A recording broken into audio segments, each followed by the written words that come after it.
жака жол жүрүптү. Ушул сүрөттүн алдына келип Jamila мюзикли оригиналдуу автордук музыка, поэзия, видео контент, көркөм жасалга, заманбап сценография, кыргыздын салттуу маданияты, тарыхый кийимдери, фольклору, хореографиялык, музыкалык жана вокалдык чыгармачылык, айкалыштырылган көркөм сахна оюну, Манас кырчоросу менен мюзиклдин бир эпизодун камтыйт. Чыгармачыл топ көрүүчүгө таасир калтыруу жана ролду жеткиликтүү аткаруу максатында сахнага чыгаар алдында даярданды. Төшүтүктү жер урсун, жер урсун, жер урсун, жер урсун. Либреттонун автору жана коюучу режиссеру Виктор Фельд. Ошондой эле мюзиклди жаратууга белгилүү ырчы бийчилер болуп, жалпы 100дөй адам катышты. Бет ачары 12 апрелде болгон. Андан бери филармониянын сахнасында 9 ирет коюлду.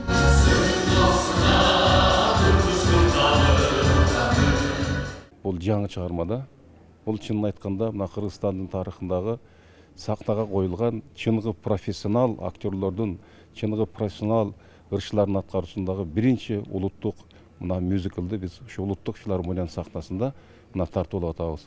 Мына бүгүн акыркы күнүбүз. Мурда 6 күн биз тартып аладык. Мына азыр 3 жолу тартып атабыз. Мына 9 күндөн бери мына биздин ушул улуттук филармонияда жалаң театралдык тил менен айтканда аншлаг менен мына ушул мюзиклыбыз чыгармабыз өтүп атат. Манастын чоролорунун ролун улуттук гвардиянын туу кайтарган жоокерлери аткарды. Өнөр адамдарынын чөйрөсү менен жакын таанышкан жаш жигиттерге сахнага чыгуу чоң таасир калтырган. Бияка чакырып келип калдык. Бияка Манастын чоролору катары болуп чыгып, желек кармап, биз мынтип ойлогон эле эмеспиз, түшүбүз керек деп. Мен вообще ойлогон эмесмин. Башкача экен негизинде. Жакты негизинде. Бияктын чөйрөсү жакшы экен. Биз деле жакшы экен негизинде, мындайча айтканда жакты мага. Баарыбызга эле жакты деп ойлойм негизинде.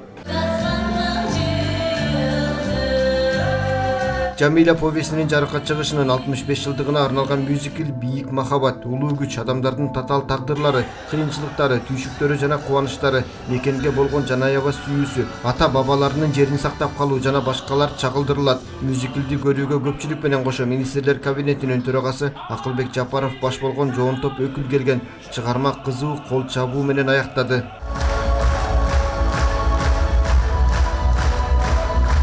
Чоң сүйүү көрсөттүндө Чыңгыз Айтматовго чоң рахмат, дүйнөгө баарыбызды тааныткан артисттерге, Даниярга, Берки кызга баарына чоң рахмат.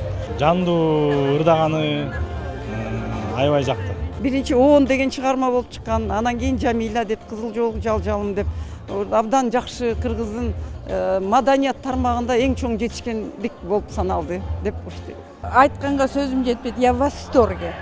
Прекрасно, очень рахмат. Бул демилге президенттин инсандын руханий, адеп ахлактык жана дене тарбиясы жөнүндө 2022-2027 жылдарга улуттук наркты сактоо жана өнүктүрүү жөнүндө улуттук программаны бекитүү тууралуу жарлыктарынын негизинде ишке ашырылууда. Уланбек Тыйканбаев, Чыңгыз Жумагулов, Ала Тоо 24.